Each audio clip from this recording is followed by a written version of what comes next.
Askush nuk duhet të diskriminohet mbi asnjë bazë, qoftë për shkak të gjuhës apo përkatësisë etnike. Askush nuk duhet t'i nënshtrohet trajtimit çnjerëzor apo poshtërues. Çdo kush ka të drejtë të jetë i lirë dhe i sigurt, dhe mbi të gjitha ka të drejtë të jetojë. Por ku dështojnë institucionet tona në mbrojtjen dhe garantimin e lirive themelore dhe si të adresohet çështja e diskriminimit? Në intervistën e ditës flasim me avokatin e popullit, zotin Faton Selami. Mirë se erdhët në Alsat. Mirë se u gjeta. Zoti Selami, të hënën studentët shqiptar do të protestojnë për shkak se ju mohohet e drejta për dhënien e provimit të jurisprudencës në gjuhën shqipe, gjuhën që sipas kushtetutës tonë është zyrtare. Edhe ju konstatuat shkelje, hapët lënd, thatë se është kjo gjë diskriminuese, por pyetja ime është përse ju mohohet kjo e drejtë, a nuk mjaftojnë ligjet ekzistuese? Kjo e drejtë, do me thonë, mohohet për arsye se nuk po implementohet gati 7 vjetë ligji për përdorimin e gjuhëve. Dhe këtë do me thonë me iniciativën të cilën e hapëm si lant të institucioni jonë, me vetë iniciativë, e konstatuam kur u drejtuam deri te institucionet përkatëse,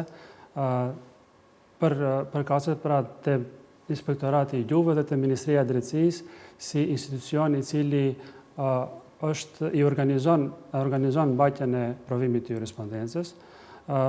Për këtë arsye, për shkak se konstatuam se në ligjet të cilat në mënyrë taksative e rregullojnë dhënien e këtyre provimeve, pra në ligjin për provimin e jurisprudencës, ligjin për noterin dhe ligjin për përmbaruesit, nuk parashihet mundësia e dhënies së provimeve në gjuhë tjetër nga gjuha maqedonase, e pam të arsyeshme që deri te qeveria si organ kompetent për propozimin e ligjeve deri te parlamenti, të propozojmë harmonizimin e këtyre ligjeve që kjo e drejtë të implementohet në praktik. Pra të mos ketë paqartësi. Po, megjithatë nuk mjafton ligji për përdorimin e gjuhëve pasi neni 23 i ligjit për përdorimin e gjuhëve. Pikërisht pra paragrafi 4 dhe 5 janë shumë të qarta se në një afat për një viti u desh që dispozitat e ligjeve të tjera të harmonizohen me dispozitat e ligjit për përdorimin e gjuhëve. Dhe nëse në rast të mos harmonizimit të dispozitave të këtij ligji me dispozitat e ligjit për përdorimin e gjuhëve, atëherë organet kanë për detyrë të zbatojnë dispozitat e këtij ligji, pra ligjit për përdorimin e gjuhëve. Dhe në ligjin për provimin e jurisprudencës nuk parashikohet që gjuha të jetë vetëm e provimit gjuha maqedonase. Është problem ligji vërtet apo ka këtu hapësirë edhe për vullnet themi që të zbatohet ligji, në këtë rast nga Ministria e Drejtësisë? Po, siç mund ta shohim edhe te ligji për përdorimin e gjuhëve, ka pasur afat që për një viti që dispozitat e ligjeve tjera të harmonizohen me dispozitat e këtij ligji, pra në këtë rast ka pas afat që ligji për provimin e jurisprudencës për noterin dhe për përmbaruesit është dashur të harmonizohen në afat për një viti. Nuk janë harmonizuar dhe që nga viti 2019 studentët nuk mund që në praktik të realizojnë. Po, thotë që nëse nuk harmonizohen, atëherë vlen dispozitat e ligjit për përdorimin e gjuhëve. Mirë po në aspektin, do me thonë, taksativ, këto provime rregullohen me ligjet përkatëse. Dhe që për shkak se kjo shkaktoi probleme juridike dhe praktike për studentët të cilët provimet juridike i kanë përfunduar në ciklin e parë dhe të dytë në gjuhën shqipe, pra në gjuhën e tyre anëtare, ne dorëzoam iniciativë konkrete deri te qeveria që këto ligje të harmonizohen dhe të mos ngelen paqartësi në implementim. Ju iniciativën e dorëzuat më 18 mars, nëse nuk gaboj, dhe kërkoni që të harmonizohen pikërisht, pra bëhen ndryshime në ligjin për provimin e jurisprudencës, ligjin për noterin, ligjin për përmbarim. Cila është përgjigjja e qeverisë? Kemi marrë përgjigje nga qeveria se Iniciativa jonë është dërguar deri te Ministria e Drejtësisë si organ kompetent i administratës dhe ne si institucion do të presim dhe të shohim qëndrimin përfundimtar të qeverisë në lidhje me këtë iniciativë. Afati pra është ende në vijim. Pastaj do të tash mos periodikojmë, do ta presim domethënë siç thash qëndrimin 2 përfundimtar. javë veç më kaluan. Tani thoni që qeveria topin ja hedh Ministrisë së Drejtësisë.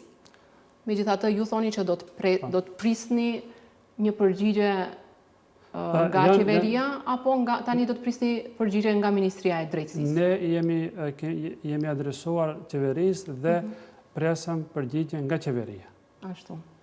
Dhe do të vlerësojmë përgjigjen dhe mbas të përgjigjes edhe do të ndërmarrim edhe veprimet e tutjeshme konform ligjit për avokatin e popullit. Ashtu. Po a shihni vullnet te qeveria për zgjidhjen e këtij problemi? Tani ngelet të shohëm se si do të jetë përgjigja konkrete. Unë, siç kam përmend edhe më herët, jam optimist dhe shpresoj përgjigje pozitive. Mirë po, në qoftë se vije një përgjigje negative, ne kemi edhe mundësi tjera, mekanizma tjerë juridik konform ligjit. Cili është plani B nëse përgjigjja nuk do ishte pozitive?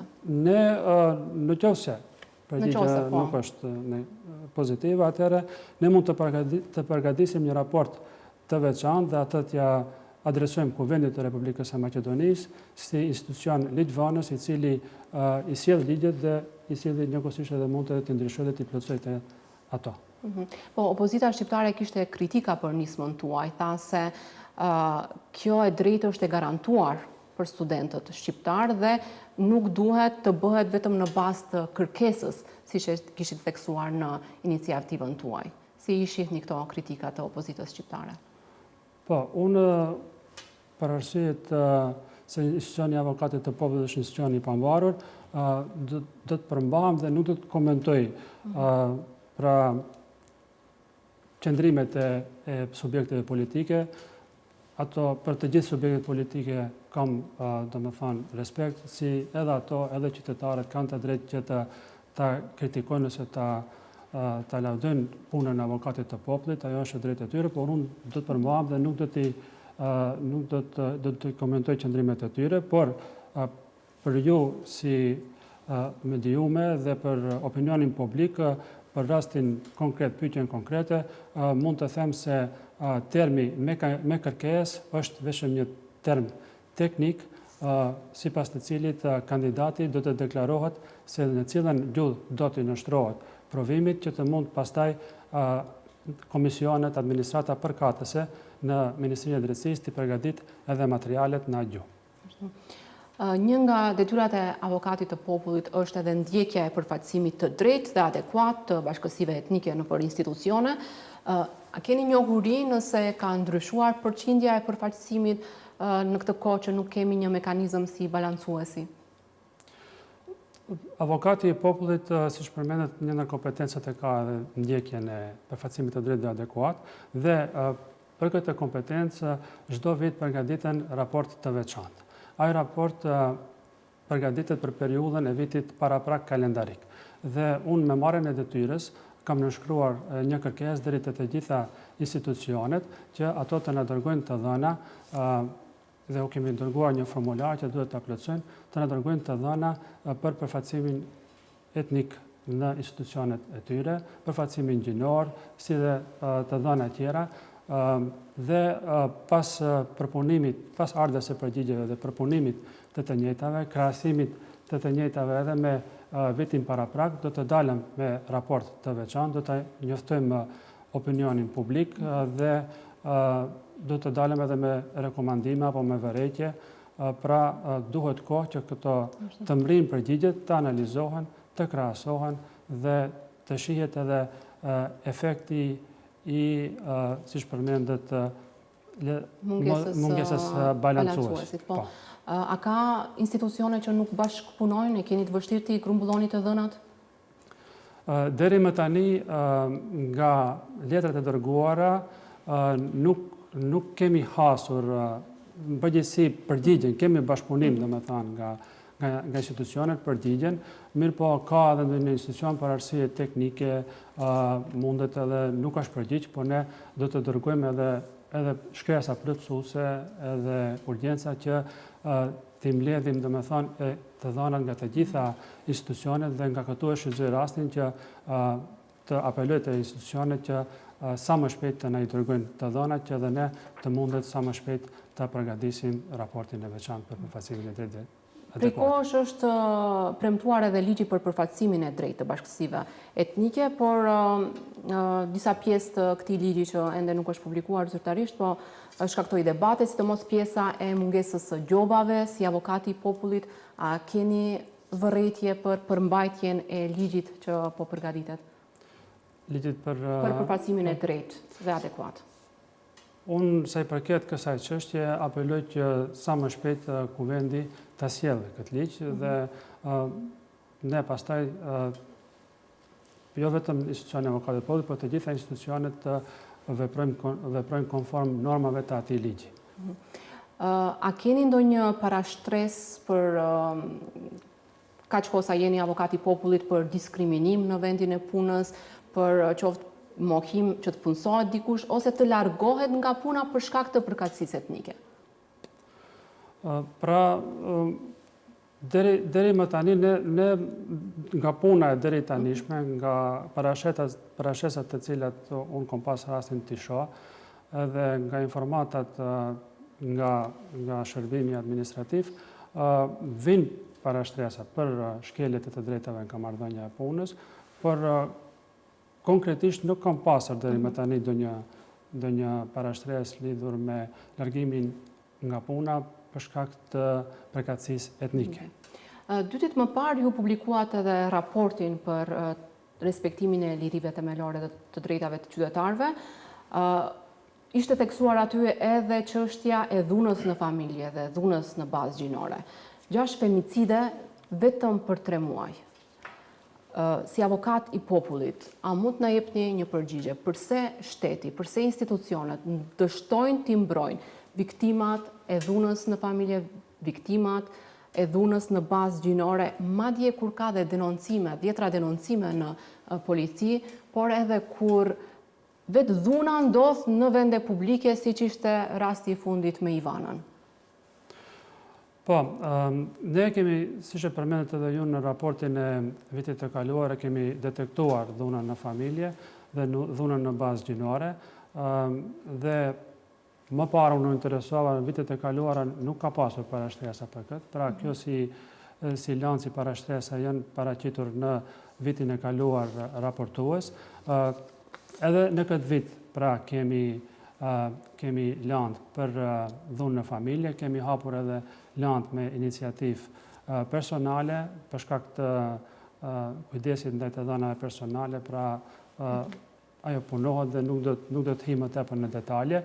Mirë po, kjo çështje tregon numri i parashtresave dhe paraqitja e kësaj dukurie shumë të keqe, tregon se kemi një problem dhe ne për atë arsye edhe siç e paralajmërova në preskonferencë, të këtij viti kalendarik do ta kemi në fokus mbrojtjen e grave nga dhuna në familje dhe do të punojmë ngushtë me institucionet të cilat janë kompetente, siç janë Ministria e Punëve të Brendshme, qendrat për punë sociale, prokuroria, që ato të veprojnë me kohë edhe të ndiqen domethënë edhe familjet të cilat janë të rrezikuara, të cilat potencialisht në të cilat mund potencialisht edhe të shkaktohet në ndonjë dhunë familjare dhe të njëjtat të ndiqen edhe në qoftë se nuk ka ndonjë paraqitje zyrtare,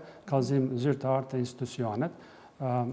Gjithashtu do të punojmë edhe në drejtim që edhe mbrojtja e viktimave pas paraqitjes për dhunë familjare të jetë e vazhdueshme.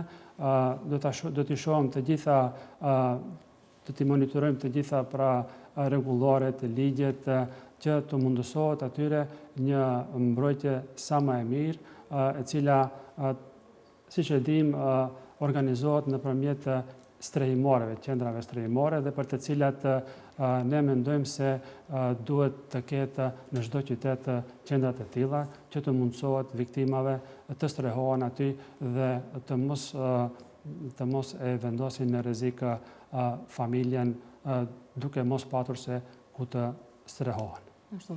Çdo vit, avokati i popullit konstaton kushte njerëzore në burgjet e vendit, mungesë të shërbimeve mjekësore, mungesë të hapësirave, keq trajtim. Megjithatë, sikur shteti nuk ka vesh për këto vërejtje, konstatimet e avokatit të popullit. Janë burgosurit kategoria më e diskriminuar, kategoria për të cilët shteti nuk kujdeset fare?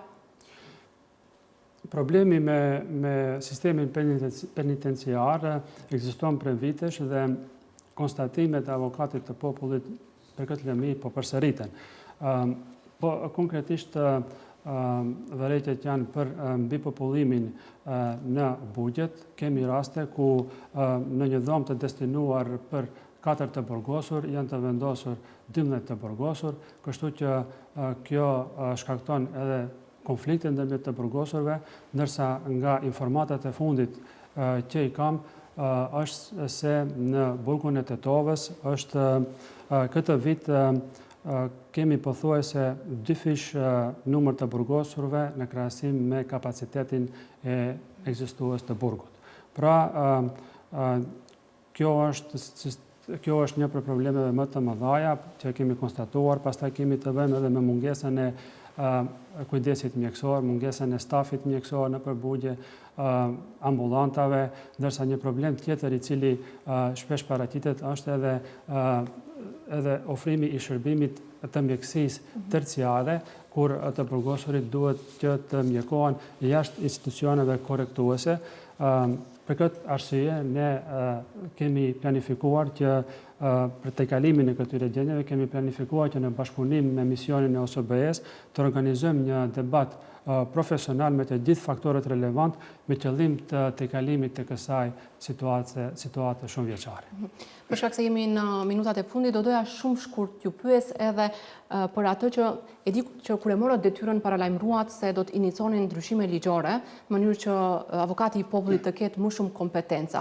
Keni bërë ndonjë nismë konkrete në këtë drejtim dhe çfarë bëni për të forcuar kapacitetet e avokatit të popullit? Kishte mungesë kuadrosh, ishte shkurtuar buxheti i avokatit popullit, kërkuat që t'ju kthehen ato 43 milion denar nëse nuk gaboj që ju shkurtuan? Po, një ndër objektivat e mia është që ligji aktual për avokatin e popullit të pësojë ndryshime dhe plotësime dhe për këtë çështje kam kërkuar dhe më është dhënë përkrahje nga ana e ambasadorëve, si përfaqësuesit e BE-s, të OPS-s, të përfaqësuesit të lartë të OKB-s në Maqedoni, nga UNDP-ja dhe të gjithë, ndërsa sot edhe pas takimit që e pata me kryetarin e kuvendit, zotin Afrim Gashi, me të cilën nënshkruam një memorandum bashkëpunimi, pra më është dhënë një përkrahje që të fillojmë me punën për propozimin e ndryshim dhe plotësimeve adekuate të ligjit për avokatin e popullit, konform rekomandimeve të Parizit për institucionet nacionale për mbrojtjen e të drejtave të njeriut. Kemi parapar disa punëtori të përbashkëta me misionin e OSBE-s që të përgatisim një propozime dhe ndryshime të ligjit konform këtyre rekomandimeve të Parizit dhe planifikoj që gjatë muajit shtator të njëjtat t'i dorëzojmë të Kuvendi i Republikës së Maqedonisë, atje të hapet një debat gjithëpërfshirës dhe ku do të tregohet nevoja për këto ndryshime, të cilat janë si parakusht që institucioni i avokatit të popullit në të ardhmen të aplikojë që të akreditohet për statusin A si institucion nacional i të drejtave, institucion nacional për mbrojtjen e të drejtave të njeriut. Për këtë këtë arsye, do duhet që edhe të ketë parasysh edhe Ministria e Financave, që deri atëherë me rebalansin e buxhetit, i cili duhet të bëhet për të gjitha institucionet, të ketë parasysh që ta shtoj buxhetin e administratës, buxhetin e avokatit të popullit, që të mund të funksionojmë normalisht, si dhe të bëjmë edhe punësime të nevojshme në administratë, pasi që me kalimin e kohës edhe ka pasur edhe pensionime dhe largime nga puna dhe ka nevojë imediate për plotësimin e vendeve të punës. Kështu që e shfrytëzoj rastin që edhe nëpërmjet mediumit tuaj ta njoftoj edhe opinionin dhe të kërkoj përkrahje në këtë drejtim. Ju faleminderit shumë për këtë intervistë. Faleminderit edhe ju për ftesën. Shikues të nderuar, ne vazhdojmë më tej me lajmet.